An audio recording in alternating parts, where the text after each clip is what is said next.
All right, back at it again, guys. This video is part 4 of a 4-video series. So if you haven't seen the first 3, here's what the thumbnails look like down below. It'll be linked down below if you want to start from the beginning, because this video honestly won't make much sense unless you watch the first ones. So right here is going to be the phone number to the dealership that we were protesting. Someone took it upon themselves from Iowa, called the dealership to get their side of the story, and it turns out that they ended up lying, said my dad has a warrant out for his arrest for trespassing, and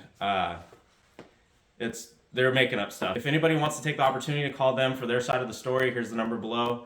I'm not trying to hide everything. Everything's open in the videos and explains everything. So if they don't have anything to hide, you can hear their side. You're not removing any remarks. Going to leave everything open, transparent. Everything's open, not deleting any comments or anything. Everything's in the videos for everyone to see. All right, we covered the opening statement with the normal video. I wanted to go over some things and dispel the other side has a belief going that our whole intent was to get his YouTube channel to take off. If you go view his family channel and how slow it's progressed, and there's nothing outstanding or stunts, as they put it, about his channel, I think you'll clearly see that was never our intent. They pushed us till we had no choice. He was making choices for us. When I say he, I mean Danny. And with warning, if you go back and review the videos multiple times, even when they were outside and I was telling them you're feeding me, they're irrational. They play at a low level and they don't understand that these situations have more power than they could imagine. So I just wanted to clear that part of it up. Yeah, so he pushed us into a corner, only gave me 2 options, which weren't the 2 options that we were going for. And this was our way to get our voice out for people to hear how their dealership conducts business. And like he said, it was never our goal to get them in a corner like, I could promote my YouTube video and make it grow. I bought a $33,000 truck, and no way, shape, or form did I think it would turn into this to go on YouTube and do this. It's just our only way to make our voice heard. So if you look in the first video with Danny when we were inside the dealership, we gave him clear warning what our intentions were after he only gave us the 2 options. We told him we were going to put it on social media and that I had a pretty decent social media following and that it was going to be on YouTube. And he told us to go put it on social media, and he said he'll rebut anything we have in the comments, and that's perfectly fine. That's what everybody's right is. But I'm just giving the facts of the video and putting it out there for people to see. We told him that we'd be out there with signs protesting, and he said, go ahead, bring your signs. So that's well, exactly the what we emphasis, because we were in the situation, and someday you probably have been or will be in the situation, is that when somebody's acting like that and they're not being reasonable, you have nowhere to go. And when they're inviting you to do something, that's how it all came about. You can clearly see every step of the way. They're fueling our fire. You know, that there's something I'm going to say now that all along the way, had they just ignored us and smiled at us and waved at us, I would have never realized the effect that it was having. And they instigated everything along the way as far as these things are concerned. So if you guys have seen the video with Russ, the 3rd one, they like to say that it's common courtesy to bring a truck back as you found it. And I just wish they did that with my truck from the beginning, because while it was under their care, the scratches, the dents, and the original issue never even got fixed. They never cleaned my truck the 3 times I went to go pick it up. And they're saying that I should have done that with their loaner. And ultimately it wasn't thrashed. I brought it back with some dirt on the floorboard and a little bit of orange juice for my kid, or apple juice for my kid. And if the truck truly was thrashed, they would have told me right there. And then when I gave them the keys, like, this isn't the condition you bring the truck back in. You're going to have to pay this to have it detailed. None of that ever happened. They drove the truck right off. And I never even heard about that until the next day when we're out there protesting with signs. Trying to muddy the waters. Right, an inch from my face telling me about the truck that I brought back that was thrashed. So it took them a whole day to come up with that idea and try to use it against me when they came out and were filming my father and I while we were out there protesting. Yeah, and how many dealers do you know when you turn your truck in, and they all have issues. I'm not just picking on them, but they don't give them back to you clean. They used to in the old days, but I don't know what he's talking about. It's just muddying the water technique. He was called at the spur of the moment and had to bring it back. And right. Of course, he has 3 kids. His truck would have been dirty the same way. And I got it back as soon as I could, and that's what it comes down to. Went to go pick up my truck 3 times, and every time there was a new issue with it that they caused. And it was not in the original condition when I gave it to them. So I just wanted to clear that up real fast. So our next point that we want to bring up, if you've truly been following all the videos step by step and you've seen the progression of this, I just want to explain this next part. If Russ was truly professional, as I've heard in some of the comments below, he would have taken the time to come out and speak to me one-on-one to hear my side of the story. In that video, that was the first time I ever met Russ. He came out, hyped up, couldn't even breathe, a couple inches from my face, trying to get me to admit things that he truly didn't know about. If you watch the video, you can see when I'm talking to him, when he calms down a little bit, that it's like the first time he's ever heard any of this, and the wheels were spinning in his head. If you were to imagine the level at which they're playing at, that they're a premier dealer, and you're dealing with the owner. He got all trumped up in there with the horns honking and came out and made a bunch of mistakes. You know, anybody that plays at that level would have came out maybe with one other guy and told him, hey, stay back, and came up and invited him to go back into the place and talk one-on-one civilly, and told him, say, hey, you know, I want to hear it from you, and maybe we'll just go right back to this. But I just want to point out, when you're watching it, just think about how he handled that. Is that right? And I never had an opportunity to present my side to Russ for him to fully understand what was going on in this whole situation. Also, another thing that I want to clear up, some are confused and think that I purchased the truck and I'm trying to get them to fix the damages when I bought it. That he found it later. That I found it later and I'm trying to come back, but it's not the case. I bought the truck and it was about 99.5% in perfect condition. They had care of the vehicle for 6.5 weeks, and then the damages came after while it was under their care. I was promised and guaranteed 100% the truck would be restored back to its original condition when I bought it, and that was not the case. Well, let me say something about that real quick. It was very simple. When they opened the truck up and we went down and looked at it, we found out the bezel had a broken clip, and there literally was a nut that fell off that was letting the light pop out. That was all that needed to be accomplished, and we'll spare all the bloody details. But he didn't purchase the truck with all the extra stuff done on it. He purchased the truck with just needing to get the lamp back. Now, the other processes, 2 times, they did all this exterior damage to the truck. And that really is the issue, and they're telling him to eat it. What are you going to do about it? Go ahead and protest. And that's what we really want to get out. And they wanted me to drive my own truck around while I'm waiting for them to be able to fix it.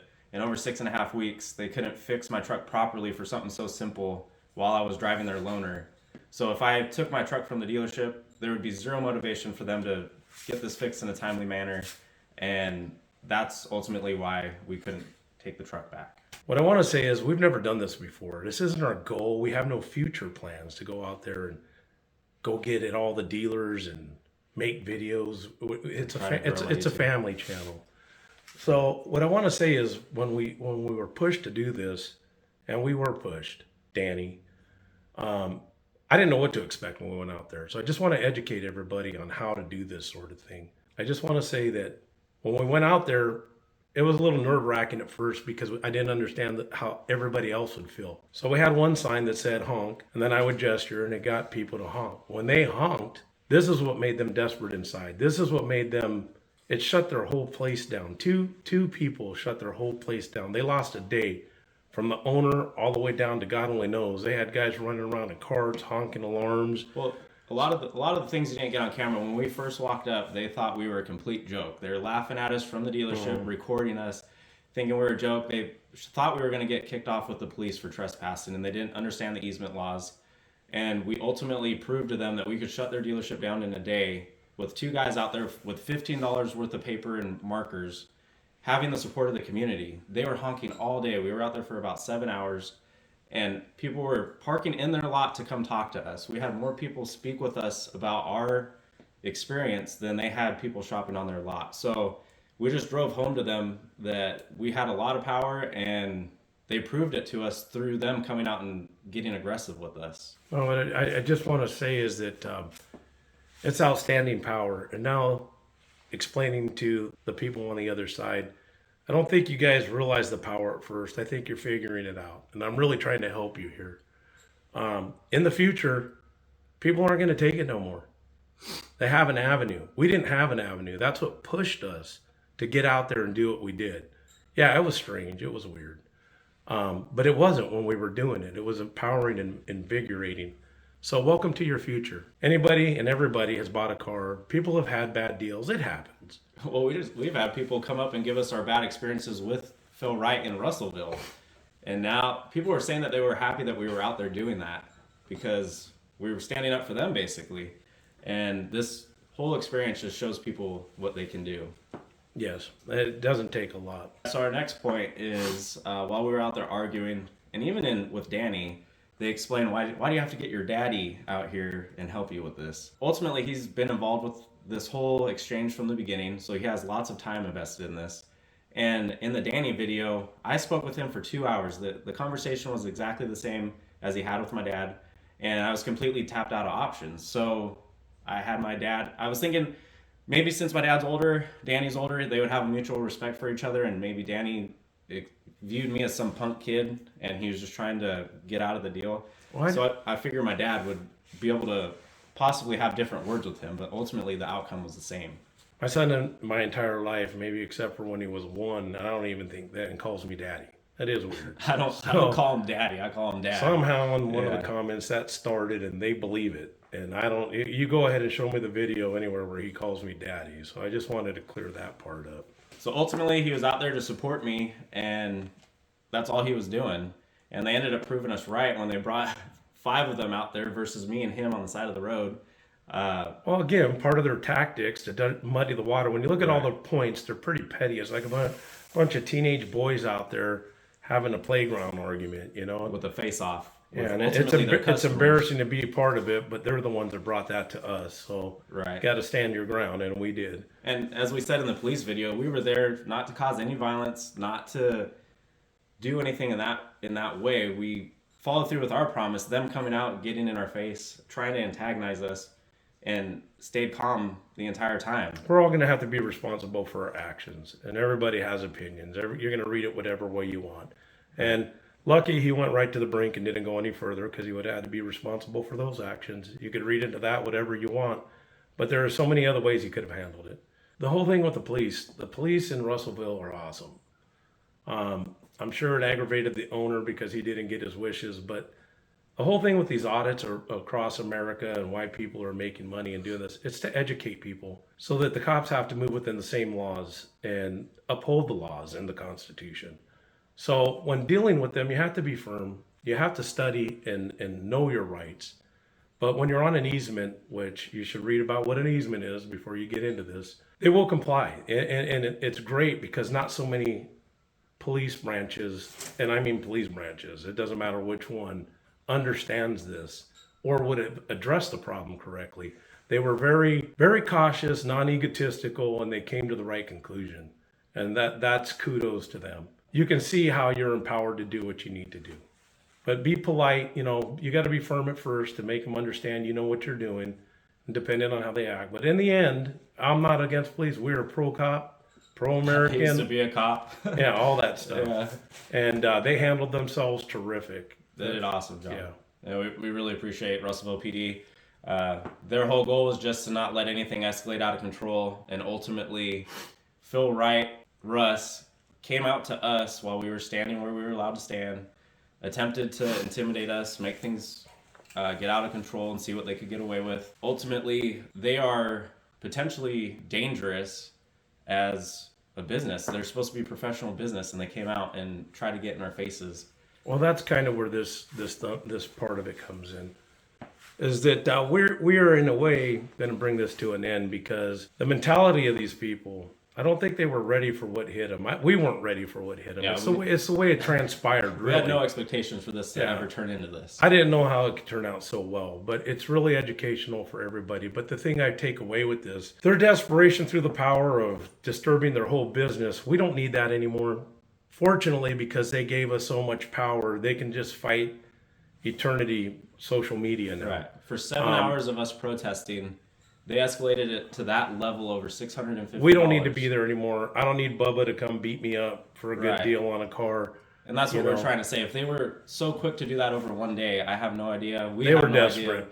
What they would do if we were out there every single day, shutting their business down every single day. And I have a family, and I have no reason to involve myself in that. And like we said, they proved their true colors within 7 hours of us being. Hopefully, it'll take the edge off them to falling to ignorance and doing something really underhanded like that. I don't put it beyond them from what I saw, the way they performed out there. That's not how people at their level are supposed to. Right, and I just want to remind everyone this is over $650 that I wanted them to pay for my tax. because I have no guarantee that I was going to be able to find a truck within 60 days. And if you watch Russ's reaction when I tell him that, he agreed with me with his silence. And ultimately, this was all over $650. I challenge anybody based on what you saw out there to help me to understand in the comments how this isn't potentially dangerous for us. They don't know how to operate at a dignified level. And I know people are going to say you don't either. Well, what will you do when you have a problem like that? And who isn't going to go stand by their son and back him up? I give my life for my boy in any situation as long as he's right. I'll turn him in if he's wrong. Right. And that was another thing that we've been getting from their salesmen commenting on my videos down below, that we didn't act professional. We're the customer. They're the businessman. Yeah, they don't even know that. The professional responsibility is on their end, not ours. And we still remain calm after they came out and tried to intimidate Bringing up us. minuscule issues Right. to dirty the waters to make it look like they had a cause. It was really, really poor, guys. So ultimately, we showed great restraint with them, again, getting in our face and just trying to escalate it out of we're not something that didn't professional need to be. protesters Right. that understood what was going to happen. I knew potentially they could act like that, but I couldn't believe that they did in the I can't fashion believe that they either. did. Right, after one day of just being out there. Yeah. So thinking back, we were saying that we'd be out there every day protesting. I had every intention. I And was making getting the glitter hat and the bullhorn, And and that's our goal. that would have made them very desperate. And we were going to be out there every single day, but we did not expect it to escalate to that, to getting physical. And we're smart enough to figure Right. out that we don't need to expose ourselves to that. They got to live now in infamy and take care of this problem. Right. So we weren't just trying to get a reaction out of them. Our intentions were to protest every single day that we had a chance for people to hear our word. They shut us down on every avenue. Think about this, people. What would you do if that was you and that guy was talking to you and your son under these circumstances? What would you do? You know, everybody wants to act like we're trying to get views and make money. He's not monetized. Yeah, I make no money off Go look his at his videos. 54 videos over the last 3 years Yeah. and see how theatrical we are Yeah, and how I've we're been trying to making- pump his channel. Making family YouTube videos for over 2 years now. I make $0 off of it. And this has nothing to do with my channel. I'm going to go ahead and say, because I'm proud to be an American, and I'm proud of all the amendments in the Constitution. I'm proud of this boy. I'm proud of the way we handled ourselves. I don't know who would have done any different. So ultimately, how we want to walk away from the situation is that we're all human beings on both sides. This came down from a business decision. We don't wish any ill will on anybody that works at that dealership, and things just escalated out of control to almost to a physical altercation. No, I want to say more than that. I wish you guys a Merry Christmas. We're all humans. We're all Americans. I can see that on a different day, a different place, we could have been friends. You're the kind of people I like. And I really do mean, from the bottom of my heart, I wish no ill will. I hope your grandchildren and everybody had a great Christmas. And I wish things didn't ever have to get this ugly, honestly. But I'm sticking to all my guns. Right's right and wrong's wrong. And until that's taken care of, I still feel the same way I do. But I would stop and help you on the side of the road. I'm not that kind of guy. Everything escalated out of control, and ultimately, we're walking away from this. We're not going to be out there protesting anymore. The YouTube videos will stay on YouTube indefinitely, and people will be able to go and refer to them and watch for themselves what happened. It was never up to us to extend an olive branch. I tried. If you watch the videos, I tried to talk coolly with some people and tried to slow it down until people were in my son's face. And it'll be the same way anytime anybody gets in his face. And yeah, I'm his dad. Yeah, that's right. But I don't want to be like that. I just want to say honestly that we all need to think about what we're doing here and how stupid we all look. I'm not proud of what I did. I am proud of what I did for standing up for our rights. But I'd rather none of it ever happened. That's what I'm trying to say. So, like I said, the first 3 videos will be linked down below. We appreciate everybody watching. I know some will be disappointed because they really enjoyed the videos and they wanted to see what else would come out of this. But our goal is not to escalate anything more out of this. We just want people to understand what they could possibly go through by shopping there, their rights, and how to exercise their rights, and what they could ultimately do with the power that they have. We're all responsible for our actions. And I want to just reiterate something in a different way that pride comes before a big fall. And I realize that when you point, there's 3 or 4 of them pointing back at you. And I just hope that when you're trying to pick this apart and come at it a different way and spin it and everything, just really come on, you know, let's end this thing.